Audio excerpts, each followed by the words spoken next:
Hello, हाय, good evening. कैसे हैं आप सब लोग? आशा करती हूँ आप सब लोग ठीक होंगे, मस्त होंगे, ज़बरदस्त होंगे, अपनी अपनी तैयारी अच्छे से कर रहे होंगे। मैं वंदना वर्मा आप सभी का स्वागत करती हूँ। तो हमारा जो प्रैक्टिस सेट चल रहा है अनेक शब्दों के लिए एक शब्द, ये हमारी 5वीं क्लास है। इससे पहले हमने अपनी 4 क्लासें देख ली हैं। अगर आप देखना चाहते हैं वीडियो तो चैनल पर जाएँ और वीडियो ज़रूर देखें। और जब भी आप वीडियो देखें तो कमेंट करके ज़रूर बताया करें कि क्लास आपको कैसी लगी। ठीक है, तो चलिए शुरू करते हैं हम आज की अपनी क्लास। तो हमारा जो 224वां क्वेश्चन है, इसमें पूछा गया है परित्यका शब्द के लिए दिए गए वाक्यों में कौन सा वाक्य उपयुक्त है। पहला ऑप्शन हमारा दिया गया वह स्त्री क्या दिया गया है, वह स्त्री जिसका पति मर चुका हो। दूसरा दिया गया है जिस स्त्री के पुत्र पति हों। तीसरा ऑप्शन दिया गया है पति के द्वारा छोड़ दी गई स्त्री। और चौथा ऑप्शन दिया गया है वह स्त्री जो परम पुरुष से मतलब या पराये पुरुष से या पर पुरुष से प्रेम करती हो। तो इसका जो हमारा राइट आंसर हो जाएगा ऑप्शन नंबर सी हो जाएगा। कौन सा हो जाएगा? ऑप्शन नंबर सी हमारा राइट आंसर हो जाएगा। परित्यका के लिए जो वाक्य बनेगा हमारा क्या बन जाएगा? पति के द्वारा छोड़ी गई स्त्री के लिए एक शब्द क्या प्रयोग करेंगे हम? परित्यका। ठीक है। अगर हम पहले ऑप्शन की बात करें वह स्त्री जिसका पति मर चुका हो, तो उसके उसके लिए जो एक शब्द प्रयोग किया जाएगा क्या हो जाएगा? विधवा हो जाएगा। जिस स्त्री के पुत्र पति हों, तो इसके लिए हम एक शब्द क्या प्रयोग करेंगे? तो जिस स्त्री के पति और पुत्र दोनों हों, उस स्त्री के लिए एक शब्द पुरंधरी का प्रयोग किया जाएगा। और जिसके पुत्र और पति ना हो तो उनके लिए क्या प्रयोग किया जाएगा? करवी। क्या हो जाएगा? करवी एक शब्द आता है, उस वो हमारा हो जाएगा। जिसके और पति और पुत्र ना हो उनके लिए करवी। और जिसका सॉरी करवी नहीं, अवीरा, माफ़ करिएगा। जिसके पति और पुत्र दोनों हों उनके लिए शब्द क्या हो जाएगा? पुरंधरी हो जाएगा। और जिनके पति और पुत्र ना हो उनके लिए क्या हो जाएगा? हमारा अवीरा हो जाएगा। ठीक है। और माफ़ करिएगा, थोड़ा गलत हो गया था। चलिए आगे बढ़ते हैं। और डी वाला देख लेते हैं। वह स्त्री जो पर पुरुष या पराया पुरुष से प्रेम करती हो, तो उसके लिए एक शब्द हमारा क्या हो जाएगा? तो उसके लिए एक शब्द हो जाएगा हमारा परकिया। और परकिया का हो जाएगा विलोम क्या होगा? परकिया का विलोम स्वकिया होता है। चलिए आगे देखते हैं। अगला क्वेश्चन हमारा है गजगामिनी शब्द के लिए एक वाक्य है। गजगामिनी शब्द के लिए एक वाक्य है। पहला ऑप्शन है मृग के समान आँख वाली। गज मतलब होता है हाथी, और गामनी मतलब गम मतलब क्या होता है? जाना। ठीक है, तो जो हाथी के समान चलती हुए हो वही वाला हो जाएगा हमारा। पहले देख लेते हैं। मृग के समान आँखों वाली, तो मृग के समान आँखों वाली के लिए जो एक शब्द प्रयोग हो तो मृगनयनी हो जाएगा। तो पहला ऑप्शन तो हमारा होगा नहीं, इसको कट मार देते हैं, ये नहीं होगा। अगला ऑप्शन देखते हैं हाथी की तरह चलने वाली, तो यही हमारा राइट आंसर हो जाएगा। हाथी की तरह चलने वाली स्त्री के लिए एक शब्द क्या प्रयोग करेंगे हम? गजगामिनी का। बाकी ऑप्शंस भी देख लेते हैं। मीन की तरह सुंदर आँख वाली स्त्री। मीन मतलब होता है, मतलब मीन का अर्थ होता है मछली। तो मछली की तरह सुंदर आँख वाली स्त्री के लिए एक शब्द हम क्या प्रयोग करेंगे? मीनाक्षी का प्रयोग करेंगे। तो मीन की तरह सुंदर आँख वाली स्त्री, उसके लिए एक शब्द हो जाएगा हमारा मीनाक्षी हो जाएगा। अगर हम दूसरे ऑप्शन की बात करें, मतलब जो चौथा ऑप्शन है हंस के समान चलने वाली स्त्री, तो हंसगामिनी, हंसगामिनी हमारा हो जाएगा। ठीक है, आगे बढ़ते हैं। अगला क्वेश्चन देखते हैं हम अपना। वह लड़की जिसका विवाह होने को हो के लिए कौन सा शब्द सही है? वह लड़की जिसका विवाह होने को हो के लिए कौन सा शब्द सही है? पहला ऑप्शन है सधवा। तो जिसका पति हो उसके लिए क्या एक शब्द प्रयोग करेंगे? सधवा का प्रयोग करते हैं। वंध्या, वैवाहिकी और विवाहिता, तो जो शादीशुदा हो उसके लिए तो विवाहिता हो गया। अब हमारे दो ऑप्शन बच रहे हैं, एक बच रहा है वैवाहिकी और दूसरा बच रहा है वंध्या। तो अगर हम वंध्या की बात करें तो जिस स्त्री को संतान ना होती हो, मतलब जिस स्त्री को संतान ना पैदा होती हो उसके लिए एक शब्द क्या प्रयोग करेंगे? वंध्या का प्रयोग करेंगे। तो ये तो तीनों ऑप्शन हमारे हो गए नहीं, तो इसलिए ऑप्शन नंबर सी हमारा राइट आंसर हो जाएगा। वह लड़की जिसका विवाह होने को हो उसके लिए एक शब्द हम क्या प्रयोग करेंगे? वैवाहिका। सधवा जिसका पति हो, ठीक है, उसके लिए हो जाएगा सधवा। वंध्या तो वह स्त्री जिसके संतान ना पैदा हो, वो उसके लिए एक शब्द हो जाएगा वंध्या। विवाहिता, वह स्त्री जो शादीशुदा हो या जिसकी शादी हो गई हो, तो उसके लिए विवाहिता का प्रयोग करेंगे। आगे बढ़ते हैं। वनस्पति का आहार करने वाला वाक्य हेतु उपयुक्त शब्द है। तो वनस्पति मतलब कि जो केवल क्या जैसे पशु होते हैं ना, चारा खाते हैं, घास फूस, ये सब, ये हमारे हो गए इन सब में। तो पहला ऑप्शन है फलाहारी। तो फलाहारी का मतलब होता है जो केवल फल खाता हो। शाकाहारी, शाकाहारी हमारा राइट आंसर हो जाएगा। जो वनस्पति खाता हो उसके लिए एक शब्द क्या प्रयोग करेंगे, शाकाहारी का प्रयोग करेंगे। एक सेकेंड रुकिए, दोबारा देख लेते हैं, शायद गलत हो गया। देखिए, फलाहारी का तो हमारा हो गया कि जो फल खाता हो। फलाहारी का हमारा क्या हो जाएगा, फल का आहार करने वाला या फल को खाने वाला, जो केवल फल को खाता हो, बाकी कोई चीज़ ना खाता तो हमारा फलाहारी हो गया। शाकाहारी हो गया हमारा जो मतलब मांस मछली ना खाता हो, केवल अन्न और घास फूस खाता हो। ठीक है, मतलब घास फूस का मतलब ये नहीं, जैसे हम ही लोग हैं तो दाल चावल खाएं, उसके बाद में साग वगैरह भी तो खाते हैं, तो वो हमारा किस में आ जाएगा, घास नहीं, साग में जोड़ा जाएगा। ठीक है, तो वो हो गया हमारा। ठीक है, तो वो हमारा शाकाहारी हो गया। और जो हमारा इसका राइट आंसर होगा वो ऑप्शन नंबर सी होगा। ठीक है, वनस्पत्याहारी। वनस्पत्याहारी मतलब जो वनस्पति का आहार करता हो या वनस्पति को खाता हो, उसके लिए एक शब्द हमारा वनस्पत्याहारी हो जाएगा। ठीक है, शाक का आहार मतलब वही शाक खाने वाले को क्या कहते हैं, शाकाहारी कहते हैं। फल खाने वाले को फलाहारी कहते हैं। जो कुछ भी ना खाता उसे निराहारी कहते हैं। ठीक, आगे बढ़ते हैं। जिस पर मुकदमा चलाया गया हो के लिए उपयुक्त शब्द है। पहला ऑप्शन है अभियोगी, दूसरा ऑप्शन है प्रतिवादी, तीसरा ऑप्शन है अभियुक्त, चौथा ऑप्शन है द्रुतगामी। तो जिस पर मुकदमा चलाया गया हो उससे क्या कहते हैं, अभियुक्त कहते हैं। उसके लिए एक शब्द हमारा क्या प्रयोग होगा, अभियुक्त। ऑप्शन नंबर सी हमारा राइट आंसर हो जाएगा। ठीक है, आगे बढ़ते हैं। अगला क्वेश्चन देख लेते हैं हम अपना। जिसके आने की तिथि ना हो उसके लिए एक शब्द हमारा अतिथि हो जाएगा। तो ऑप्शन नंबर ये हमारा राइट आंसर हो जाएगा। तो सबको पता है कि हम उसको अतिथि बोलते हैं, जिसके आने की तिथि क्या हो, जिसके आने की तिथि ना हो, कभी भी आ जाए तो अतिथि हो जाएगा। ठीक है, अब हम बाकी ऑप्शन भी देख लेते हैं कि क्या क्या दिया गया हमारा। तो अनाहूत, क्या क्या बच रहा है, अनाहूत, आतिथ्य और आगंतुक। तो आगंतुक का हम देखें कि इसके लिए जो वाक्य बनेगा क्या हो जाएगा, तो इधर उधर से घूमता फिरता आ जाए, इधर उधर से घूमता फिरता आ जाए, उसके लिए एक शब्द हमारा क्या बन जाएगा, आगंतुक बन जाएगा। आतिथ्य का क्या हो जाएगा, तो अतिथि सत्कार की भावना रखने वाला व्यक्ति या अतिथि सेवा सत्कार करने वाला, उसके लिए एक शब्द क्या हो जाएगा, आतिथ्य हो जाएगा। ठीक है, क्या हो जाएगा आतिथ्य का, तो अतिथि की सेवा सत्कार करने वाला, उसके लिए एक शब्द क्या प्रयोग करेंगे, हम आतिथ्य का प्रयोग करेंगे। आतिथ्य का क्या हो जाएगा, तो आतिथ्य का हमारा क्या हो जाएगा, बताएं कोई।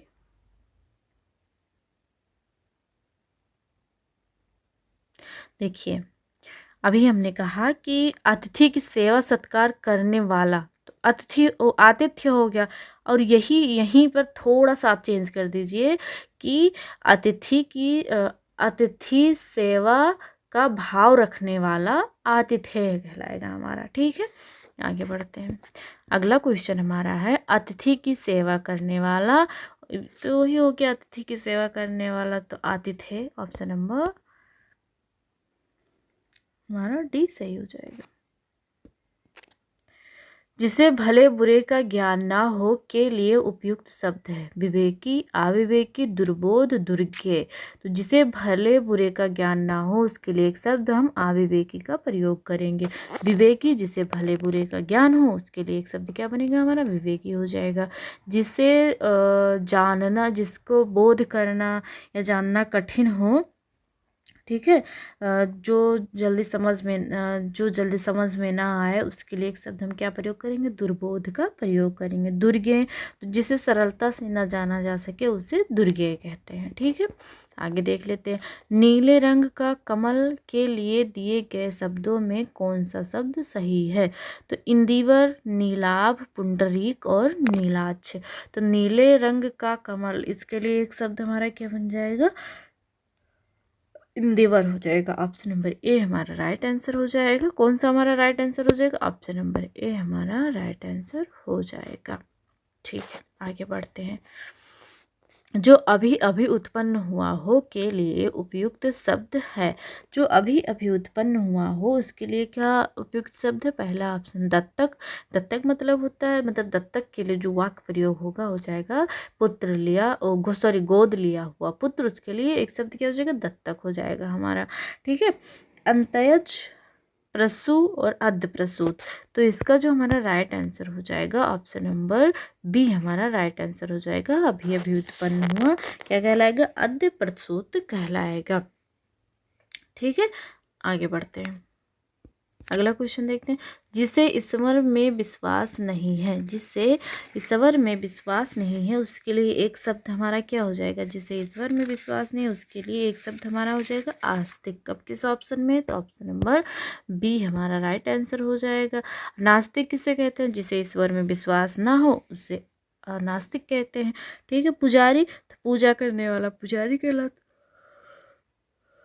सॉरी पुजारी, तो पूजा करने वाले के लिए एक शब्द हमारा क्या हो जाएगा? पुजारी हो जाएगा। किसी पर श्रद्धा रखने वाला क्या कहलाएगा? भक्त कहलाता है। आगे बढ़ते हैं।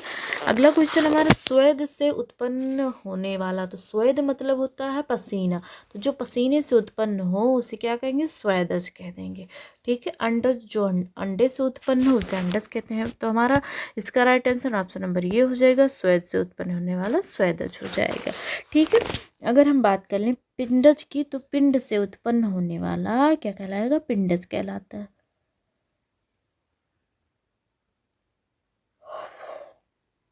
आगे बढ़ते हैं। स्वेदज के लिए वाक्य है अंडे से उत्पन्न होने वाला, तो अंडे से उत्पन्न होने वाले के लिए अंडज हो जाएगा हमारा।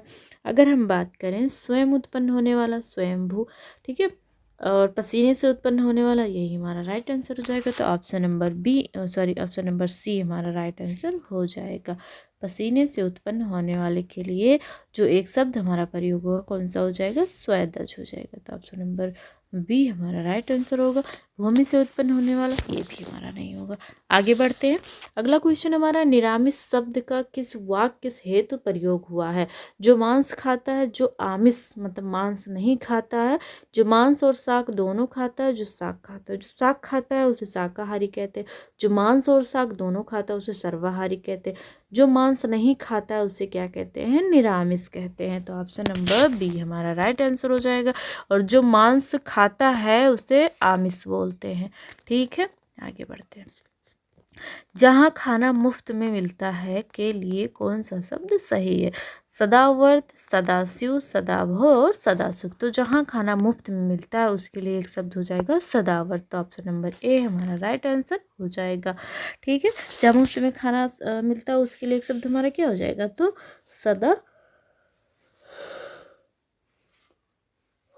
सदावर्त हमारा राइट आंसर हो जाएगा। और सर्वथा कल्याण करने वाला सदाशिव कहलाएगा। सर्वथा कल्याण करने वाला, इसके लिए एक शब्द हमारा क्या हो जाएगा? सदाशिव हो जाएगा। सदाभाव का क्या होगा? तो सदा रहने वाला, सदा रहने वाले के लिए एक शब्द हमारा सदाभाव हो जाएगा। हमेशा सुखी रहने वाला तो सदा सुख हो जाएगा। चारों ऑप्शन हमने देख लिया, सही हमारा कौन सा? ऑप्शन नंबर ये हमारा राइट आंसर है। आगे बढ़ते हैं। जिस समय बड़ी मुश्किल से भिक्षा मिलती है वाक्य के लिए एक शब्द है अकाल, दुर्दिन, दुर्भिक्ष और दुर्धर्ष। ठीक है, तो जिस समय बड़ी मुश्किल से भिक्षा मिलती है उसके लिए एक शब्द हमारा क्या हो जाएगा? तो ऑप्शन नंबर सी हमारा राइट आंसर हो जाए, दुर्भिक्ष हो जाएगा। ठीक है, ऑप्शन नंबर सी हमारा राइट आंसर हो जाएगा। अगर हम बात करें अकाल की, तो इसके लिए एक शब्द हमारा क्या हो जाएगा? तो जो बिना काल का हो, जो बिना काल का हो उसके लिए एक शब्द हमारा क्या हो जाएगा? अकाल हो जाएगा। बुरे दिन के लिए एक शब्द क्या हो जाएगा? दुर्दिन हो जाएगा। जिसे वश में करना कठिन हो उसके लिए एक शब्द हमारा दुर्धर्ष कहलाएगा। ठीक है, आगे बढ़ते हैं। अगला क्वेश्चन हमारा है जो कुछ नहीं जानता के लिए दिए गए शब्दों में से कौन सा शब्द सही है। पहला ऑप्शन है अज्ञ, दूसरा ऑप्शन है विज्ञ, तीसरा ऑप्शन है अल्पज्ञ, चौथा ऑप्शन है सर्वज्ञ। तो जो सब कुछ जानता है के लिए एक शब्द हमारा क्या हो जाएगा, सर्वज्ञ हो जाएगा। ऑप्शन नंबर सॉरी सब कुछ नहीं, यहाँ नहीं लिखा गया है। जो कुछ नहीं जानता है उसके लिए एक शब्द क्या हो जाएगा, तो जो कुछ नहीं जानता उसके लिए एक शब्द हमारा अज्ञ हो जाएगा। ऑप्शन नंबर ए हमारा राइट आंसर हो जाएगा। जो बहुत कुछ मतलब बहुत कम जानता है अल्पज्ञ हो जाएगा, जो सब कुछ जानता है सर्वज्ञ हो जाएगा। ठीक है, विज्ञ मतलब जो थोड़ा जानता हो वही हो जाएगा। अंतरिक्ष शब्द किस वाक्य के लिए उपयुक्त हुआ है, तो जो आकाश में विचरण करता हो, ग्रहों का समूह, धरती और आकाश के बीच का स्थान, देवों का निवास स्थल। तो अंतरिक्ष के लिए जो वाक्य होगा, धरती और आकाश के बीच के स्थान को अंतरिक्ष कहते हैं। तो ऑप्शन नंबर सी हमारा राइट आंसर हो जाएगा। अगर हम देवों का निवास स्थल की बात करें तो इसके लिए एक शब्द हमारा हो जाएगा देवलोक हो जाएगा। ठीक है, जो आकाश में विचरण करता है, तो जो आकाश में विचरण करता है उसे नभचर कहते हैं, और ग्रहों का समूह सौरमंडल कहलाता है। आ रही बात समझ में, आशा करती हूँ चीज़ें आपको समझ में आ रही होंगी।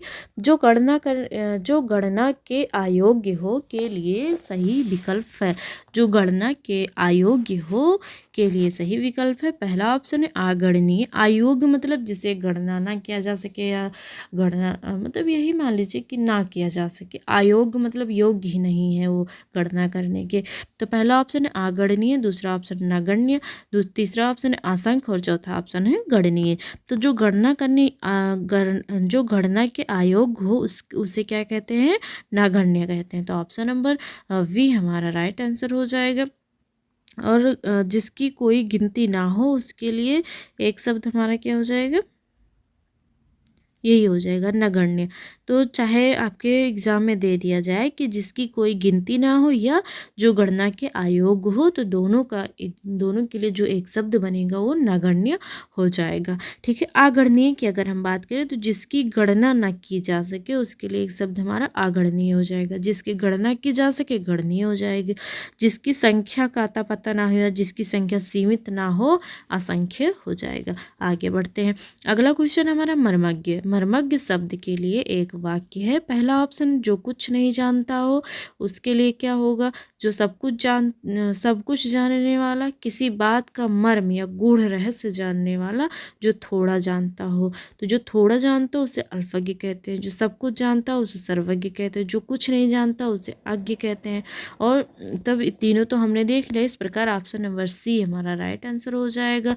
किसी बात की मर्म जानने वाले के लिए एक शब्द क्या हो जाएगा, मर्मज्ञ हो जाएगा। आगे बढ़ते हैं। जिसका आदि व अंत ना हो के लिए दिए गए शब्दों में कौन सा शब्द सही है। अनंत, अनादि, अनंत, मृत्युंजय और आद्योपांत। जिसका आदि व अंत ना हो उसके लिए एक शब्द हमारा क्या हो जाएगा, तो ऑप्शन नंबर बी हमारा राइट आंसर हो जाएगा, अनादि अनंत। ठीक है, ऑप्शन नंबर बी हमारा राइट आंसर हो जाएगा। जिसका अंत ना हो अनंत हो जाएगा। जिसने मृत्यु को जीत लिया हो मृत्युंजय हो जाएगा। जिसने मृत्यु को जीत लिया हो उसके लिए एक शब्द हम क्या प्रयोग करेंगे, तो मृत्युंजय शब्द का प्रयोग करेंगे। आद्योपांत का क्या हो जाएगा, तो आदि से अंत तक हो उसके लिए एक शब्द हो जाएगा आद्योपांत हो जाएगा। आगे बढ़ते हैं। अगला क्वेश्चन हमारा है जिसका आदि ना हो मतलब जिसका अंत ना हो उसके लिए एक शब्द हमारा क्या हो जाएगा, तो जिसका आदि ना हो आदि मतलब होता है प्रारंभ। ठीक है, इसमें थोड़ा कन्फ्यूजन हो जाता है आदि और अंत। तो आदि का जो अर्थ होता है प्रारंभ। तो जिसका आदि ना हो मतलब जिसका प्रारंभ ना हो उसके लिए एक शब्द क्या हो जाएगा, अनादि। तो ऑप्शन नंबर बी हमारा राइट आंसर हो जाएगा। अनंत का तो हमने अभी देखा कि जिसका अंत ना हो या जिसकी कोई सीमा ना हो उसके लिए एक शब्द हमारा अनंत हो जाएगा। अनस्वर, अनस्वर तो जो नासवान ना हो या जिसका नाश ना हो अनस्वर हो जाएगा। असंख्य जिसकी कोई सीमित संख्या ना हो असंख्य हो जाएगा। आगे बढ़ते हैं।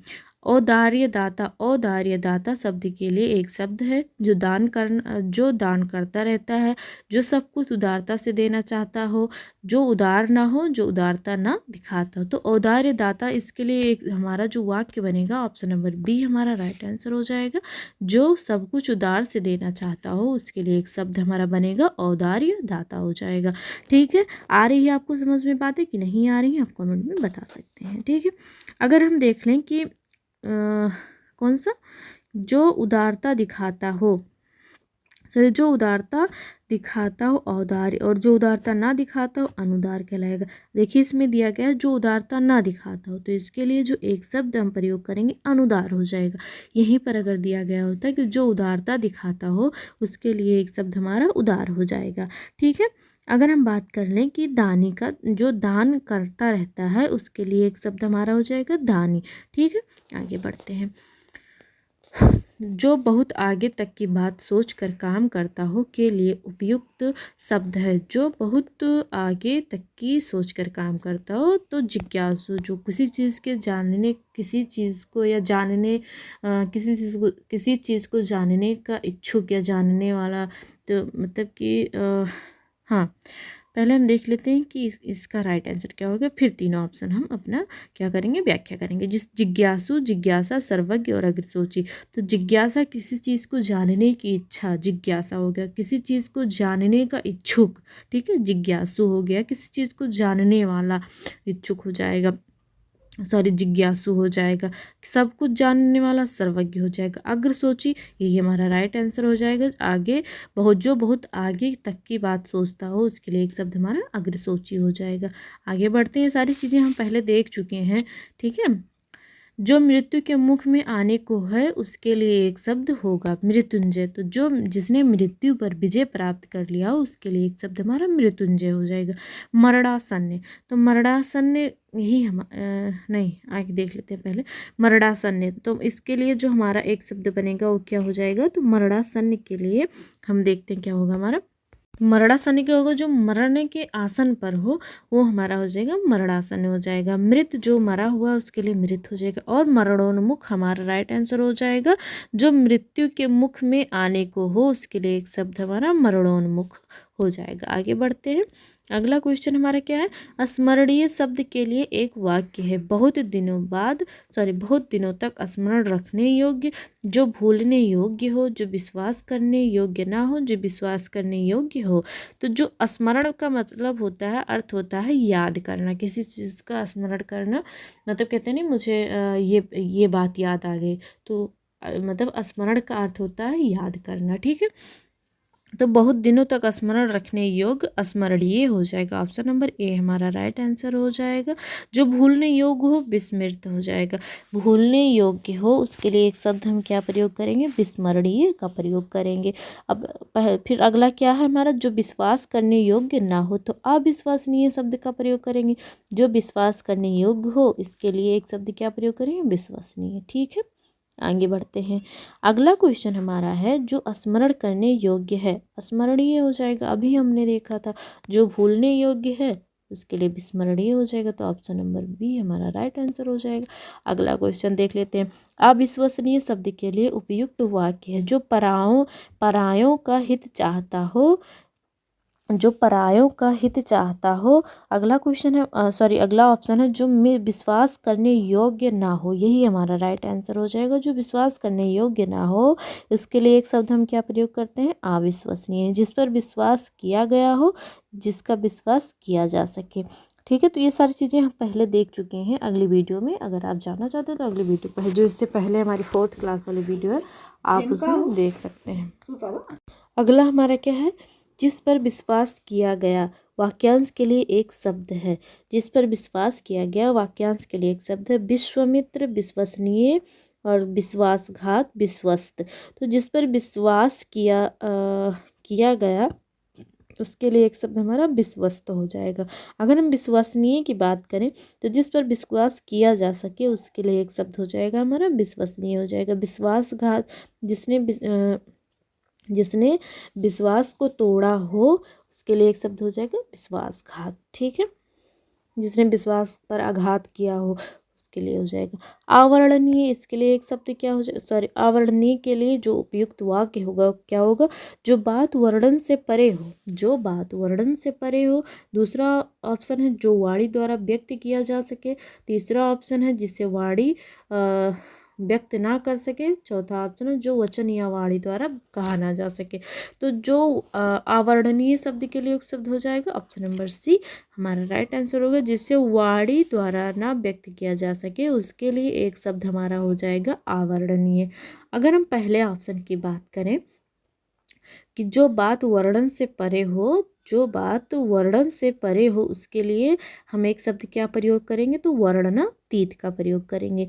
अगर हम बात करें कि जो वाणी द्वारा व्यक्त किया जा सके या जो वाणी द्वारा व्यक्त किया जा सके वर्णनीय हो जाएगा। ठीक है, अब हम देखते हैं हमारा क्या बच रहा है, जो वचन या वाणी द्वारा ना कहा जा सके तो इसके लिए जो एक शब्द का प्रयोग हुआ अकथनीय शब्द का प्रयोग होगा।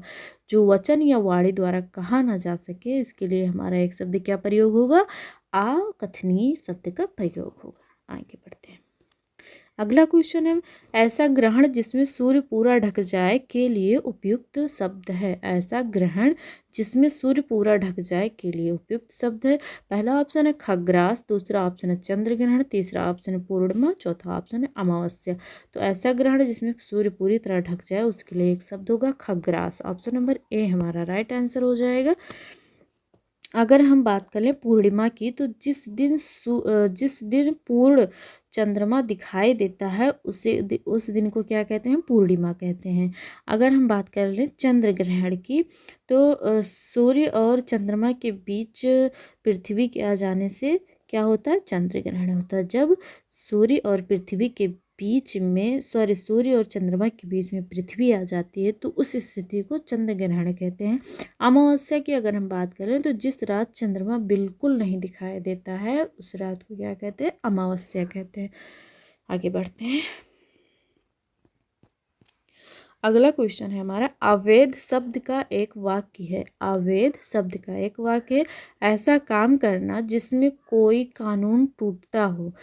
दूसरा है जो कानून के अनुसार मान्य है। तीसरा ऑप्शन है जो विधि अथवा कानून के विरुद्ध हो। चौथा ऑप्शन है जो विधि की दृष्टि से उपयुक्त हो। तो इसके लिए जो हमारा राइट आंसर हो जाएगा ऑप्शन नंबर सी हो जाएगा। जो विधि अथवा कानून के विरुद्ध हो उसके लिए एक शब्द हमारा क्या हो जाएगा, अवैध हो जाएगा। अगर हम पहला ऑप्शन जो हमारा दिया गया है कि ऐसा काम करना जिसमें कोई कानून टूटता हो उसके लिए हमारा क्या होगा, एक शब्द हमारा क्या हो जाएगा, विधि भंग हो जाएगा, विधि भंग। ठीक है। दूसरा ऑप्शन है जो कानून के अनुसार मान्य है तो उसके लिए हमारा एक शब्द क्या बनेगा, वैध बन जाएगा। ठीक है। जो विधि की दृष्टि से उपयुक्त हो तो विधि सम्मत। ठीक है, जो विधि के दृष्टि से उपयुक्त हो इसके लिए एक शब्द हमारा क्या हो जाएगा, विधि सम्मत हो जाएगा। आशा करती हूँ चीज़ें आपको समझ में आ रही होंगी। आगे बढ़ते हैं। अगला क्वेश्चन हमारा है ज्ञान नेत्र से देने वाला अंधा व्यक्ति। ज्ञान नेत्र से देने वाला अंधा व्यक्ति के लिए कौन सा विकल्प सही है। ज्ञान चक्षु, त्रिकालदर्शी, दिव्य चक्षु और दृष्टि को दोष। त्रिकालदर्शी जो तीनों काल का ज्ञाता हो, मतलब भूत, वर्तमान, भूत और भविष्य तीनों का ज्ञाता हो उसके लिए एक शब्द हम क्या प्रयोग करेंगे, त्रिकालदर्शी का प्रयोग करेंगे। तो इसका हमारा राइट आंसर क्या हो जाएगा ये देख लेते हैं। तो ऑप्शन नंबर ये हमारा राइट आंसर हो जाएगा। चक्षु मतलब होता है आँख, ज्ञान तो ज्ञान है ही है। ठीक है, तो ऑप्शन नंबर ए हमारा राइट आंसर हो जाएगा। अगर हम देख लेते हैं दृष्टि दोष का तो आँखों से संबंधित बीमारी होती है, निकट दृष्टि दोष और दूर दृष्टि दोष, तो वो हमारा हो गया दृष्टि दोष। ठीक है। दिव्य चक्षु का क्या हो जाएगा, तो क्या है, दिव्य चक्षु। अगर हम दिव्य चक्षु की बात कर लें तो इसमें दिव्य मतलब होता है बहुत ही ज़्यादा, कैसे हो, प्रकाशवान। चक्षु मतलब आँख, जिसकी आंखें बहुत ही ज़्यादा दिव्य हो उसके लिए हमारा क्या हो जाएगा एक शब्द दिव्य चक्षु हो जाएगा। आगे देखते हैं अगला क्वेश्चन हमारा पंचामृत शब्द किस वाक्य के लिए उपयुक्त है।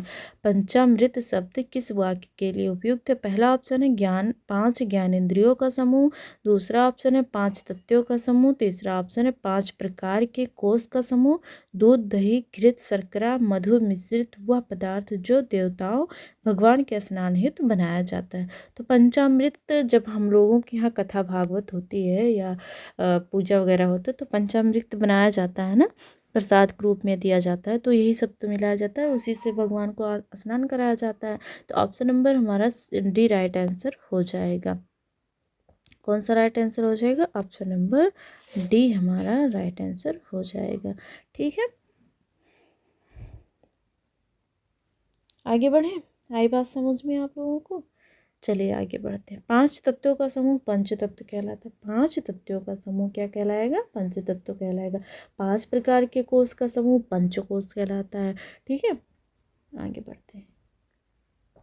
5 ज्ञानेंद्रियों का समूह क्या कहलाएगा। पंच ज्ञानेंद्रिय कहलाएगा। चलिए देखते हैं अगला क्वेश्चन। दोपहर के बाद का समय के लिए शब्द है पूर्वाह्न मध्याह्न अपराह्न गोधूली। तो दोपहर के बाद के समय के लिए जो एक शब्द प्रयोग किया जाएगा वो पूर्वाह्न हो जाएगा। ऑप्शन नंबर ए हमारा राइट आंसर हो जाएगा।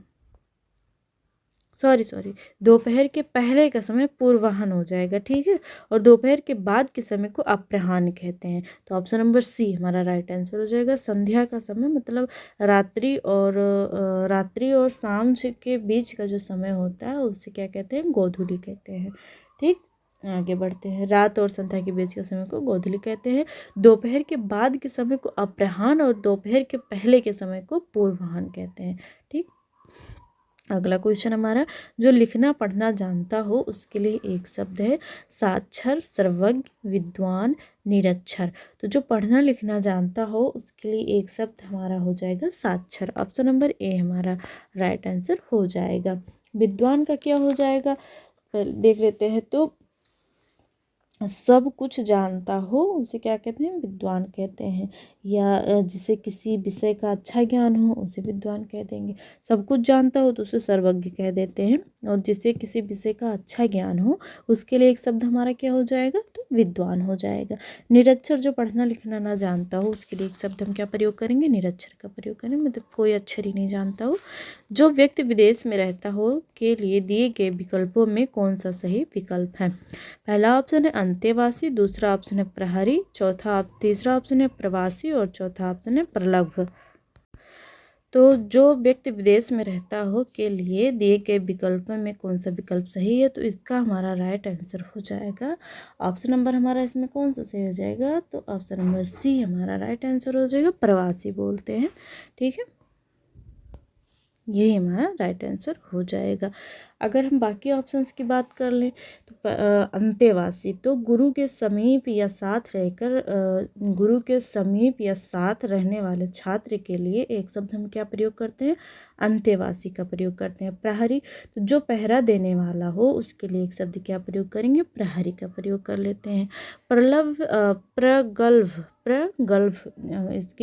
इसके लिए वाक्य क्या बनेगा, जो चतुर या होशियार व्यक्ति होता है उसे क्या कहते हैं, प्रगल्भ कहते हैं। ठीक है, आगे देख लेते हैं। अगला क्वेश्चन हमारा क्या है, बहुत सी भाषाओं को जानने वाले के लिए एक शब्द होगा बहुभाषाविद, बहुभाषाभाषी, दुभाषिया और बहुभाषिया। तो जो बहुत सी भाषाओं को जानने वाला होता है उसे बहुभाषाविद कहते हैं। ठीक है, जो बहुत सी भाषाओं को बोलता हो उसे क्या कहेंगे, बहुभाषाभाषी कहेंगे। जो 2 भाषाओं को जानता हो उसे द्विभाषी कहेंगे। ठीक है, आगे बढ़ते हैं। जो एक से अधिक भाषाएं जानता हो के लिए उपयुक्त शब्द हमारा हो जाएगा। तो जो एक से अधिक भाषाओं को जानता हो उसके लिए एक शब्द हमारा क्या हो जाएगा, बहुभाषाविद हो जाएगा। 2 भाषाएं जानता हो 2 भाषित हो जाएगा। जो पढ़ना लिखना जानता हो साक्षर हो जाएगा। ठीक है, आगे देखते हैं। 2 भिन्न भाषियों के बीच मध्यस्थता करने वाले के लिए सही शब्द का चयन कीजिए। द्विभाषी, द्विभाषिया, अनुवादक और बहुभाषी। तो 2 भिन्न भाषियों के बीच मध्यस्थता करने वाले के लिए एक शब्द हमारा हो जाएगा दुभाषिया हो जाएगा। ऑप्शन नंबर बी हमारा राइट आंसर हो जाएगा। ऑप्शन नंबर बी हमारा क्या हो जाएगा, राइट आंसर हो जाएगा। अगला क्वेश्चन हमारा दो भाषाएं बोलने वाला। दो भाषाएं बोलने वाले के लिए एक शब्द हमारा क्या हो जाएगा, द्विज। जो जो जो दो बार जन्म लेता है उसे द्विज कहते हैं। द्विभाषी, तो द्विभाषी अभी हमने देखा था, क्या था हमारा, द्विभाषी। दो भाषाएं जानते हो, नहीं ये नहीं होगा। दुभाषिया इसका हमारा राइट आंसर हो जाएगा। दो भाषाएं बोलने वाले के लिए क्या हो जाएगा, दुभाषिया कहेंगे, ना कि द्विभाषिया। ठीक है, आगे बढ़ते हैं। जिसके समान दूसरा कोई ना हो के लिए एक शब्द होगा अनन्य, अतुलनीय, असामान्य और असीम।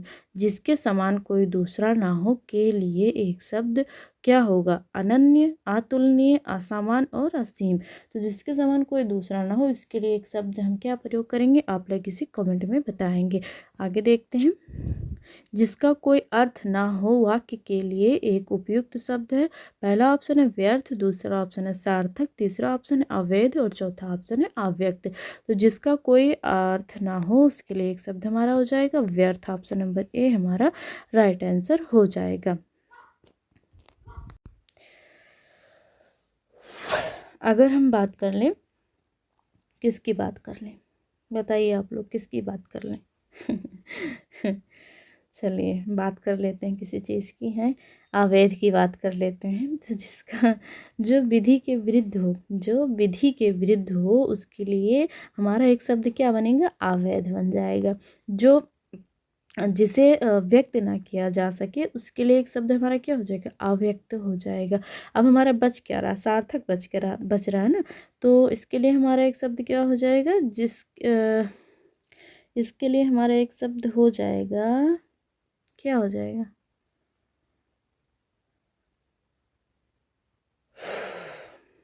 जिसका अर्थ हो उसके लिए एक शब्द हमारा क्या हो जाएगा, सार्थक हो जाएगा। जिसका अर्थ हो उसके लिए एक शब्द क्या हो जाएगा, सार्थक हो जाएगा। राइट आंसर हमारा क्या था इसमें, ऑप्शन नंबर ए था, व्यर्थ। ठीक है, आगे बढ़ते हैं। जो किए गए उपकार को मानता हो के लिए एक शब्द है कृतज्ञ हो जाएगा हमारा। जो किए गए उपकार को मानता हो उसके लिए एक शब्द हमारा कृतज्ञ हो जाएगा। ऑप्शन नंबर बी हमारा राइट आंसर हो जाएगा। कौन सा सही हो जाएगा, ऑप्शन नंबर बी हमारा राइट आंसर हो जाएगा। कृतज्ञ का क्या हो जाएगा, जो किए गए उपकार को ना मानता हो उसे क्या कहते हैं, कृतज्ञ कहते हैं। ठीक है, अगर हम बात कर लें, किसकी बात कर लें भाई, बताओ जल्दी से, किसकी बात करें, अज्ञ की बात कर ले। तो जो कुछ नहीं जानता उसके लिए एक शब्द हमारा अज्ञ हो जाएगा। कृत कार्य का क्या हो जाएगा, तो जिसका कार्य सिद्ध हो चुका हो, जिसका कार्य सिद्ध हो चुका हो उसके लिए एक शब्द हमारा कृत कार्य हो जाएगा। आगे बढ़ते हैं। जो किए गए उपकारों को नहीं मानता के लिए उपयुक्त एक शब्द क्या होगा, पहला ऑप्शन है कृतज्ञ, दूसरा ऑप्शन है परोपकारी, तीसरा ऑप्शन है कृतज्ञ और चौथा ऑप्शन है उपकृत। तो जो किए गए उपकारों को नहीं मानता उसके लिए एक शब्द हमारा कृतज्ञ हो जाएगा। तो ऑप्शन नंबर सी हमारा राइट आंसर हो जाएगा। और कृतज्ञ का क्या हो जाएगा, तो जो किए गए उपकार को मानता हो उसके लिए एक शब्द कृतज्ञ हमारा हो जाएगा। आगे बढ़ते हैं।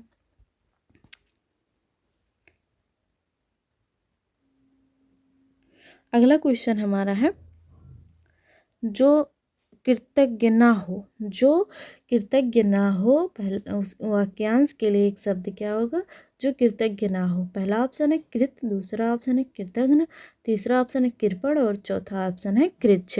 तो जो कृतज्ञ ना हो उसके लिए एक शब्द हमारा कृतज्ञ हो जाएगा। ऑप्शन नंबर बी हमारा राइट आंसर हो जाएगा। ठीक है, आगे बढ़ते हैं। अच्छे कुल में जन्म लेने वाले के लिए दिए गए शब्दों में कौन सा शब्द सही है, राजपुत्र, कुलीन, द्विज और पूजनीय। तो जो अच्छे कुल में जन्म लेने वालों के लिए एक शब्द क्या हो जाएगा, कुलीन हो जाएगा। तो ऑप्शन नंबर बी हमारा राइट आंसर हो जाएगा। जो दो बार जन्म ले उसे द्विज कहते हैं। पूजनीय, तो जो हमारे लिए क्या हो, सम्मानित व्यक्ति हों उनके लिए क्या प्रयोग करेंगे, एक शब्द पूजनीय का हम प्रयोग करेंगे। ठीक है, आगे बढ़ते हैं। या जिसकी हम पूजा करते हैं, जिसकी पूजा की जा सके उसे पूजनीय कहेंगे। जो मृत्यु को जीत ले के लिए दिए गए विकल्पों में कौन सा सही है, जो मृत्यु को जीत ले उसके लिए एक शब्द हमारा क्या हो जाएगा, पहला ऑप्शन है मरणासन, दूसरा ऑप्शन है विजय, तीसरा ऑप्शन है मृत्युंजय और चौथा ऑप्शन है अमर। तो जो मृत्यु को जीत ले उसके लिए एक शब्द क्या हो जाएगा? मृत्युंजय। ऑप्शन नंबर सी हमारा राइट आंसर हो जाएगा। ठीक है, ठीक। अगर हम बात कर ले मरणासन्न की, तो जो मृत्यु के समीप हो उसे क्या कहते हैं? मरणासन्न कहते हैं। ठीक है, आगे बढ़ते हैं। अनुगृहीत शब्द के लिए एक वाक्य है। अनुगृहीत शब्द के लिए एक वाक्य है जो अनुग्रह कर के योग्य हो। दूसरा ऑप्शन है जो अनुग्रह से व्यक्त हो, युक्त हो। और तीसरा ऑप्शन है जो झूठा ना हो। और चौथा ऑप्शन है जो किए गए उपकार को ना मानता हो। तो अगर हम अनुगृहीत शब्द के लिए एक वाक्य की बात करें तो इसमें हमारा राइट आंसर कौन सा हो जाएगा? ऑप्शन नंबर बी हमारा राइट आंसर हो जाएगा। जो अनुग्रह से युक्त हो उसे क्या कहते हैं? अनुगृहीत कहते हैं। ठीक है, ऑप्शन नंबर बी हमारा राइट आंसर हो जाएगा। ठीक, जो अनुग्रह से युक्त हो उसे क्या कहेंगे? अनुगृहीत कहेंगे। बाकी ऑप्शंस की अगर हम बात कर लें तो जो किए गए उपकार को ना मानता हो, अभी हमने देखा था, जो किए गए उपकार को ना मानता हो उसके लिए एक शब्द हम कृतघ्न का प्रयोग करते हैं। ठीक है, और फिर हमारा क्या बच रहा है? जो अनुग्रह के योग्य हो, तो जो अनुग्रह के योग्य हो उसे अनुग्राह कहते हैं। क्या कहते हैं? अनुग्राह कहते हैं। ठीक है, जो झूठा ना हो सके, जो झूठा ना हो उसे अनुच्छिष्ट कहते हैं। जो झूठा ना हो उसे क्या कहेंगे? अनुच्छिष्ट कहते हैं। ठीक है, आगे बढ़ते हैं। अनिर्णित के लिए एक वाक्य है। अनिर्णित के लिए एक वाक्य है। पहला ऑप्शन है जिसका निर्णय हो सकता है। दूसरा ऑप्शन है जिसका निर्णय ना हुआ हो। तीसरा ऑप्शन निर्णय के रूप में होने वाला। और चौथा ऑप्शन है जिसका निर्देश ना हो सके। तो अनिर्णित के लिए एक वाक्य क्या हो जाएगा? ऑप्शन नंबर डी हमारा बी हमारा राइट आंसर हो जाएगा। जिसका निर्णय ना हुआ हो उसके लिए एक शब्द हमारा हो जाएगा अनिर्णित। ठीक है, ऑप्शन नंबर बी हमारा क्या हो जाएगा? राइट आंसर हो जाएगा। जिसका निर्णय हो चुका हो उसके लिए क्या प्रयोग करेंगे? तो जिसका निर्णय हो सकता है या हो चुका है उसे निर्णित कहेंगे। निर्णय के रूप में होने वाला, निर्णयात्मक। जिसका निर्देश ना हो सके उसे अनिर्देश कहते हैं। आगे बढ़ते हैं। जिसका निवारण ना हो सके के लिए एक शब्द है अविकल। दूसरा ऑप्शन है अनिर्धार्य। तीसरा ऑप्शन है अनिर्णित। और चौथा ऑप्शन है अनिवार्य। तो जिसका निवारण ना हो सके अनिर्णित होता है, अभी हमने देखा। तो ऑप्शन नंबर सी हमारा राइट आंसर हो जाएगा। आगे बढ़ते हैं। अगला क्वेश्चन हमारा चिन्हित। चिन्हित शब्द के लिए उपयुक्त वाक्य है। पहला ऑप्शन है जिस पर चिन्ह ना लगाया गया हो। दूसरा ऑप्शन है जिसकी चिंता करना उचित हो। तीसरा ऑप्शन है जो चिरकाल तक जीवित रहे। चौथा ऑप्शन है जिस पर चिन्ह लगाया गया हो। तो चिन्हित शब्द के लिए उपयुक्त वाक्य क्या हो जाएगा हमारा? ऑप्शन नंबर डी, जिस पर चिन्ह लगाया गया हो उसे क्या कहेंगे? चिन्हित कहेंगे। तो ऑप्शन नंबर डी हमारा राइट आंसर हो जाएगा।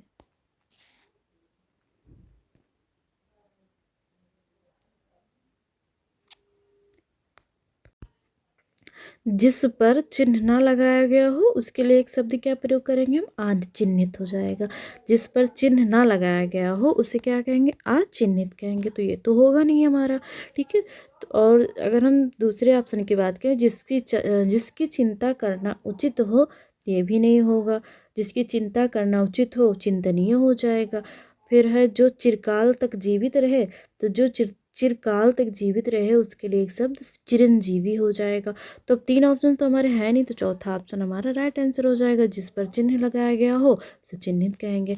आगे बढ़ते हैं। जिसकी ग्रीवा सुंदर हो के लिए उपयुक्त शब्द है। पहला ऑप्शन है सुलोचन। सुलोचन मतलब होता है जिसकी आंखें सुंदर हों उसे क्या कहते हैं? उसे सुलोचन कहते हैं। लोचन मतलब होता है आंख। ठीक है, ग्रीवा सुग्रीव, तो ग्रीव जिसकी गर्दन सुंदर हो उसे क्या कहते हैं? सुग्रीव। ऑप्शन नंबर बी हमारा राइट आंसर हो जाएगा।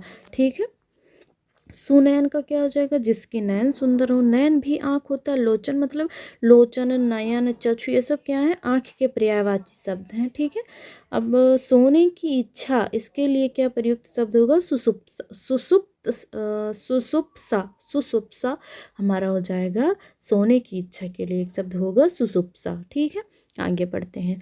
जिसकी ग्रीवा सुंदर हो, अभी हमने देखा था, उसे क्या कहते हैं? सुग्रीव कहते हैं। ऑप्शन नंबर बी हमारा राइट आंसर हो जाएगा।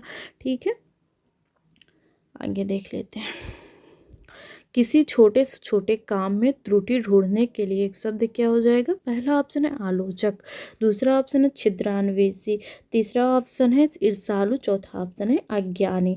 तो आलोचक का होता है किसी वस्तु या विषय पर आलोचना करने वाला, मतलब कि उसके अच्छे और बुरे दोनों पक्ष को अगर देखता है कोई व्यक्ति किसी वस्तु या व्यक्ति की, तो आलोचक कहलाएगा।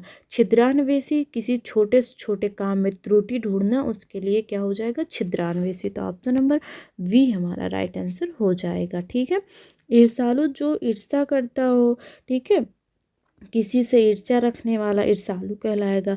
अज्ञानी का जो कुछ नहीं जानता, उसके लिए एक शब्द हम क्या प्रयोग करेंगे? अज्ञानी का प्रयोग करेंगे।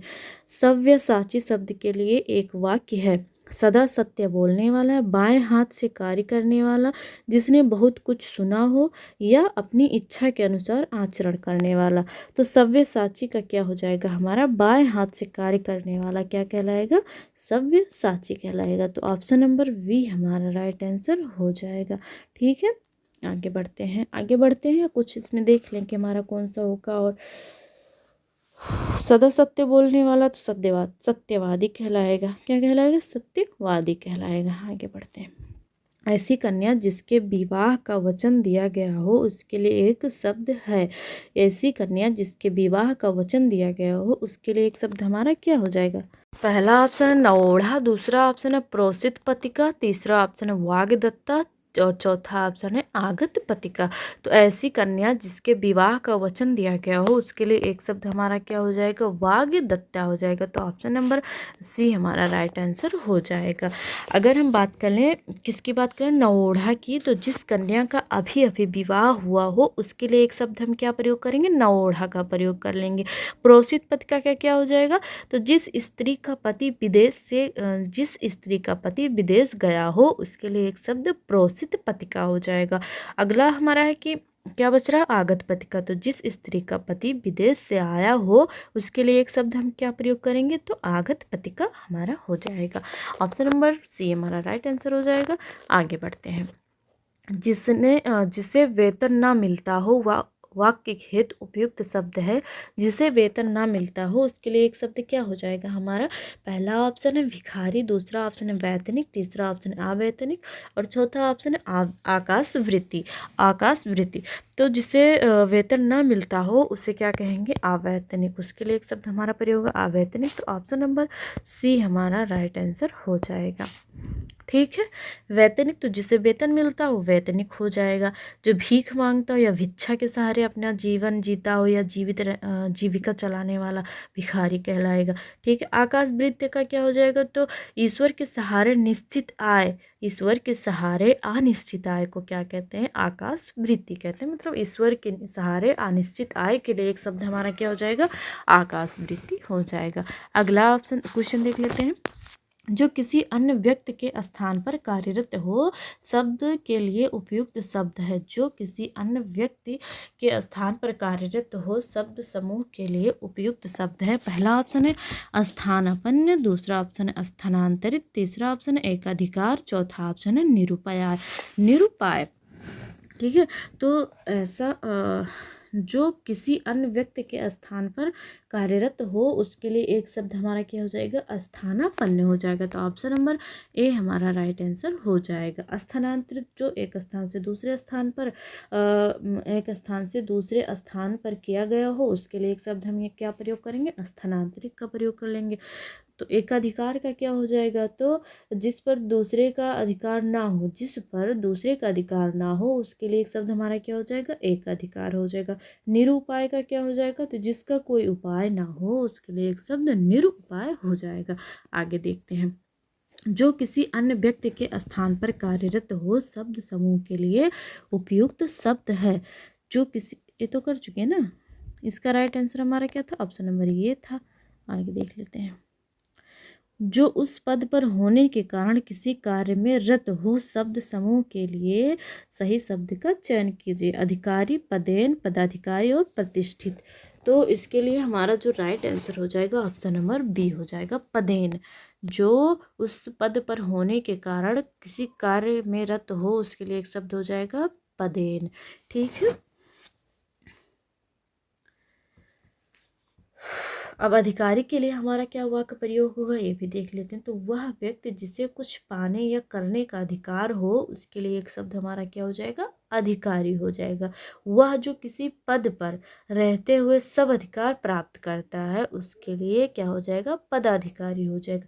अब प्रतिष्ठित हमारा बच रहा है, तो जिसकी प्रतिष्ठा हो उसके लिए एक शब्द हमारा क्या हो जाएगा, प्रतिष्ठित हो जाएगा। अगला देख लेते हैं। क्वेश्चन है हमारा, जो कुछ समय के लिए नियुक्त किया गया हो उसके लिए सही शब्द का चयन कीजिए। पहला ऑप्शन है अंशकालिक, दूसरा ऑप्शन है अर्धकालिक, तीसरा ऑप्शन है पूर्णकालिक और चौथा ऑप्शन है समकालिक। तो जो कुछ समय के लिए नियुक्त किया गया हो उसके लिए एक शब्द हमारा क्या बन जाएगा, हमारा क्या बन जाएगा उसके लिए एक शब्द, तो अंशकालिक हो जाएगा। ऑप्शन नंबर ए हमारा राइट आंसर हो जाएगा। ठीक है। जो आधे समय के लिए नियुक्त किया गया हो उसके लिए एक शब्द हो जाएगा हमारा अर्धकालिक। जो पूर्ण समय के लिए नियुक्त किया गया हो उसके लिए एक शब्द क्या हो जाएगा, पूर्णकालिक हो जाएगा। ठीक है। अगर हम समकालिक की बात करें तो जो उसी समय में हो, जो उसी समय में हो उसके लिए एक शब्द हमारा हो जाएगा समकालिक। तो चारों ऑप्शन हम देख लिए हैं। आशा करती हूँ आपको चीज़ें समझ में आ रही होंगी। आगे बढ़ते हैं। अगला क्वेश्चन हमारा है, जो आधी अवधि तक काम करता है दिए गए शब्द समूह के लिए उपयुक्त शब्द है।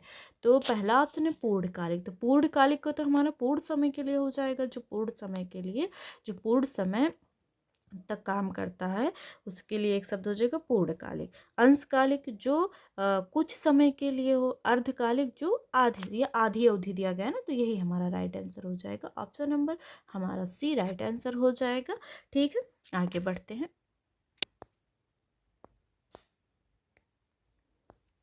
अगला क्वेश्चन है हमारा, वह राजकीय धन जो किसानों की सहायतार्थ दिया जाता है उसके लिए उचित शब्द का चयन कीजिए। वह राजकीय धन जो किसानों की सहायतार्थ दिया जाता है उसके लिए उचित शब्द का चयन कीजिए। ऋण, तकावी, अनुबंध, अनुग्रह। तो वह राजकीय धन जो किसानों की सहायतार्थ दिया जाता है उसके लिए एक शब्द हमारा हो जाएगा बी, तकावी हो जाएगा। ऑप्शन नंबर बी हमारा राइट आंसर हो जाएगा। अगर हम ऋण की बात करें तो उधार लिया हुआ धन, उसके लिए एक शब्द हमारा क्या हो जाएगा, ऋण हो जाएगा।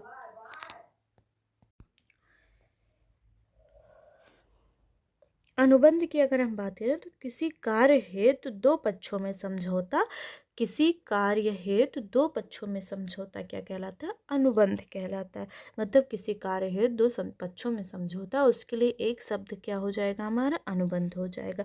अगर हम अनुग्रह की बात करें तो जो अनुग्रह के योग्य हो उसके लिए एक शब्द हो जाएगा अनुग्रह। ठीक है। आगे बढ़ते हैं। अगला क्वेश्चन हमारा है, जिस भूमि में कुछ ना पैदा हो उसके लिए एक शब्द हो जाएगा हमारा उर्वरा, बंजर, निर्जन और निर्झर। ठीक है। तो जिस भूमि में कुछ ना पैदा हो उसे क्या कहते हैं, बंजर भूमि कहते हैं। तो ऑप्शन नंबर बी हमारा राइट आंसर हो जाएगा। उर्वरा, तो जिस भूमि मतलब जो भूमि अन्न पैदा करती हो या जिस भूमि में अन्न पैदा हो उसे उर्वरा भूमि कहते हैं। और निर्जन की बात करें तो जहाँ आबादी ना हो उसके लिए हमारा एक शब्द हो जाएगा निर्जन। निर्जर, तो जो वृद्ध ना हो उसके लिए एक शब्द हो जाएगा हमारा निर्जर। ठीक है। अगला क्वेश्चन देखते हैं अपना, जहाँ आबादी ना हो। अभी हमने देखा कि जहाँ आबादी ना हो उसके लिए एक शब्द हम क्या प्रयोग करते हैं, पहले क्वेश्चन पढ़ लेते हैं। जहाँ आबादी ना हो वाक्य के लिए सही शब्द है। तो जहाँ आबादी ना हो उसके लिए एक शब्द हो जाएगा हमारा निर्जन हो जाएगा। ठीक है। अगला क्वेश्चन देख लेते हैं। जीवन के एक अंश को लेकर लिखा गया प्रबंध काव्य के लिए प्रयुक्त शब्द का चयन कीजिए। तो पहला ऑप्शन है जीवनी, दूसरा ऑप्शन है संस्मरण, तीसरा ऑप्शन है खंडकाव्य और चौथा ऑप्शन है महाकाव्य। तो इसका जो जीवन के एक अंश को लेकर लिखा गया काव्य प्रबंधन होता है, काव्य होता है, प्रबंध काव्य होता है, उसके लिए एक शब्द हमारा हो जाएगा खंड काव्य हो जाएगा। तो ऑप्शन नंबर ए हमारा राइट आंसर हो जाएगा। अब जीवनी का क्या हो जाएगा, सॉरी संस्मरण का। तो किसी व्यक्ति के स्मरणीय घटनाओं का उल्लेख हो जिसमें, उसके लिए एक शब्द हो जाएगा हमारा संस्मरण हो जाएगा। दूसरे के द्वारा लिखित जीवन चरित्र की को क्या कहेंगे, जीवनी कहेंगे। ठीक है। अब संपूर्ण जीवन के सर्गबद्ध काव्य को क्या कहा जाता है, महाकाव्य कहा जाता है। संपूर्ण जीवन के सर्गबद्ध काव्य को महाकाव्य कहते हैं। चारों हम देख लिए हैं, आगे बढ़ते हैं। वातानुकूलन शब्द के लिए एक वाक्य है, जहाँ तापमान घटता बैठता रहता है। दूसरा ऑप्शन है जहाँ तापमान समान हो। तीसरा ऑप्शन है वह स्थान जहाँ सर्दी गर्मी को नियंत्रित किया गया हो, वह स्थान जहाँ सर्दी गर्मी समान हो। तो वातानुकूल इसके लिए हमारा जो एक शब्द बन जाएगा वो क्या होगा, वातानुकूल के लिए जो वाक्यांश बनेगा वो क्या होगा, वह स्थान जहाँ सर्दी गर्मी को नियंत्रित किया गया हो, उसके लिए एक शब्द हमारा क्या हो जाएगा, वातानुकूल। तो ऑप्शन नंबर सी हमारा राइट आंसर हो जाएगा। ठीक है। और जहाँ तापमान समान हो उसके लिए एक शब्द हमारा क्या हो जाएगा, समताप हो जाएगा। ठीक है। और जहाँ सर्दी गर्मी समान हो, समशीतोष्ण हो जाएगा। ठीक। आगे देखते हैं अगला क्वेश्चन अपना हम। अगला क्वेश्चन हमारा है, निम्न में कौन सा शब्द जिसको छोड़ा नहीं जा सकता वाक्य के लिए सही प्रतीत होता है। पहला ऑप्शन है अत्याज्य, दूसरा ऑप्शन है त्याज्य, तीसरा ऑप्शन है अक्षम्य और चौथा ऑप्शन है अभियुक्त। तो जिसको छोड़ा नहीं जा सकता, इसके लिए हमारा एक वाक्य क्या बन जाएगा, अत्याज्य हो जाएगा। तो ऑप्शन नंबर ये हमारा राइट आंसर हो जाएगा। त्याज्य तो जिसे छोड़ा जा सकता है उसके लिए एक शब्द हो जाएगा त्याज्य हो जाएगा। अक्षम्य का क्या हो जाएगा, तो जिसे क्षमा न किया जा सके उसे क्या कहते हैं, अक्षम्य कहते हैं। अब अभियुक्त का क्या हो जाएगा, तो जिस पर अभियोग लगाया गया हो उसके लिए एक शब्द हमारा अभियुक्त हो जाएगा। अगला क्वेश्चन देखते हैं। श्रवण चक्षुक शब्द के लिए एक वाक्य है। श्रवण मतलब होता है सुनना, चक्षुक मतलब क्या होता है, आँख होता है। ठीक है। अब इन दोनों को मिला के हमारा बनेगा क्या, वाक्य क्या बनेगा उसको देख लेते हैं। तो श्रवण पहला ऑप्शन, जिसके नयन सुंदर हों। तो नयन सुंदर हूँ भाई, तो ये तो होगा नहीं। क्यों नहीं होगा, क्योंकि इसका जो वाक्य बनेगा वो सुनयन हो जाएगा। जिसके नयन सुंदर हो उसके लिए एक वाक्य हमारा क्या हो जाएगा, ओ सॉरी शब्द क्या हो जाएगा, तो सुनयन हो जाएगा। अब हम बात कर लें कि दूसरा हमारा क्या दिया गया है, जो आँखों से सुनता है। छोड़ते हैं इसको, आगे देख लेते हैं। जिसका मुख सुंदर हो तो सुमुख हो जाएगा। ठीक है। जिसका मुख सुंदर हो उसके लिए एक वाक्य हम क्या प्रयोग करेंगे, सुमुख का प्रयोग करेंगे। जिसे पुराण उपनिषद का अच्छा ज्ञान हो उसे क्या कहेंगे, ज्ञानी कहेंगे। तो अब हमारा जो राइट आंसर हो जाएगा ऑप्शन नंबर बी हो जाएगा। जो आंखों से सुनता है उसके लिए एक शब्द हमारा हो जाएगा क्या, श्रवण चक्षुक हो जाएगा। आगे बढ़ते हैं। जो पेट के बल चलता हो शब्द समूह के लिए सही शब्द है। जो पेट के बल चलता हो शब्द समूह के लिए सही शब्द क्या है। पहला ऑप्शन है नभचर, दूसरा ऑप्शन है उदरचर, तीसरा ऑप्शन है अगोचर और चौथा ऑप्शन है निरापद। तो जो पेट के बल चलता हो उसे क्या कहते हैं, तो उसे हम कहते हैं उदरचर। उदर मतलब होता है पेट, चर मतलब होता है चलना, तो उदरचल हो जाएगा हमारा। जो नभ में चलता हो या आकाश में विचरण करने वाले के लिए हमारा एक शब्द क्या हो जाएगा, नभचर हो जाएगा। अगोचर का क्या हो जाएगा, तो जो इंद्रियों द्वारा ना जाना जा सके उसे क्या कहेंगे, अगोचर कहेंगे। निरापद का हमारा क्या हो जाएगा, तो जिससे किसी प्रकार की हानि ना हो उसके लिए एक शब्द हमारा हो जाएगा निरापद हो जाएगा। तो इसके लिए राइट आंसर हमारा कौन सा है, ऑप्शन नंबर बी हमारा राइट आंसर हो जाएगा। आगे बढ़ते हैं। अगला क्वेश्चन है हमारा, जो छाती के बल गमन करता है वाक्यांश के लिए एक शब्द होगा। पहला ऑप्शन है भूचर, इसमें तो आंसर दिख ही रहा है। दूसरा ऑप्शन है उरग, तीसरा ऑप्शन है उदरचल, चौथा ऑप्शन है अचल। तो right answer option number B हो जाएगा, उरग हो जाएगा। ठीक है। जो छाती के बल चलता है उसके लिए एक शब्द हमारा क्या हो जाएगा, उरग हो जाएगा। और भूचर का हमारा क्या हो जाएगा, भूचर के लिए जो वाक्य बनेगा क्या हो जाएगा, भूमि पर चलने वाला। इसके लिए एक वाक्य हो जाएगा हमारा भूचर हो जाएगा। ठीक है। और फिर हमारे क्या बच रहा है, उदरचल। उदरचल का तो हमने अभी देखा था, जो पेट केवल चलता है उसके लिए एक शब्द हमारा उदरचल हो जाएगा। अचल का क्या हो जाएगा, जो स्थिर हो, जो स्थिर हो या जो चल ना सके उसके लिए एक शब्द हो जाएगा हमारा अचल हो जाएगा। अगला क्वेश्चन देखते हैं। जिसका किसी भी तरह उल्लंघन न किया जा सके शब्द समूह के लिए उपयुक्त शब्द है। पहला ऑप्शन है उल्लंघनीय, दूसरा ऑप्शन है वायव्य, तीसरा ऑप्शन है अनुल्लंघनीय और चौथा ऑप्शन है महाप्राज्य। तो जिसका किसी भी तरह उल्लंघन न किया जा सके उसके लिए एक शब्द हमारा हो जाएगा अलुंघनीय हो जाएगा। ऑप्शन नंबर सी हमारा राइट आंसर हो जाएगा। ठीक है, अगर हम बात कर लें, किसकी बात कर लें, अगर हम बात करें उल्लंघनीय का, तो जिसका किसी भी तरह उल्लंघन किया जा सके उसके लिए एक शब्द हमारा क्या बनेगा, उल्लंघनीय हो जाएगा। अगर हम बात कर लें कि वायव्य की, जो कि हम अगले वीडियो में देख चुके हैं, जो हमारी चारों दिशाएं हैं, उत्तर पूरब उत्तर दक्षिण पूर्व पश्चिम, तो इनके बीच का जो कोण होता है उसे क्या कहते हैं, जो हमारी कल वाली वीडियो थी उसमें हम देख लिए हैं। अगर आप देखना चाहते हो कल वाली वीडियो आप देख सकते हैं, उसमें सारी चीज़ें मैंने बता दी हैं। तो एक ही चीज़ बार बार बताने से अच्छा है, बताने से कोई फ़ायदा नहीं है, टाइम ही उतना वेस्ट होगा।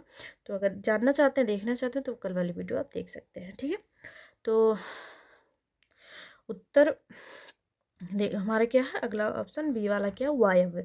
तो वायव्य किसको कहते हैं, तो पश्चिम और उत्तर दिशा के जो मध्य कोण बनता है उससे वायव्य कहते हैं। अब आ जाए आपके एग्जाम में कि वायव्य का विलोम क्या होगा, तो जब आपको यही नहीं पता है कि वायव्य क्या है तो आप कैसे बताएंगे कि इसका विलोम क्या होगा। तो वायव्य क्या होगा, पश्चिम और उत्तर दिशा के बीच के कोण को क्या कहेंगे, वायव्य कहेंगे।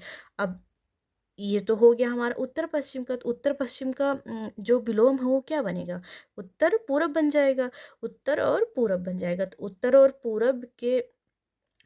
पूरब के बीच में जो मध्य कोण बनता है उसे ईशान कहते हैं। तो वायव्य का जो, एक सेकेंड, ईशान नहीं होगा, दक्षिण और पूरब बनेगा, दक्षिण और पूरब बन जाएगा हमारा वायव्य का विलोम। तो वायव्य का हमारा क्या हो जाएगा, आग्नेय हो जाएगा। वायव्य का विलोम आग्नेय हो जाएगा, ईशान का विलोम नैऋत्य हो जाएगा।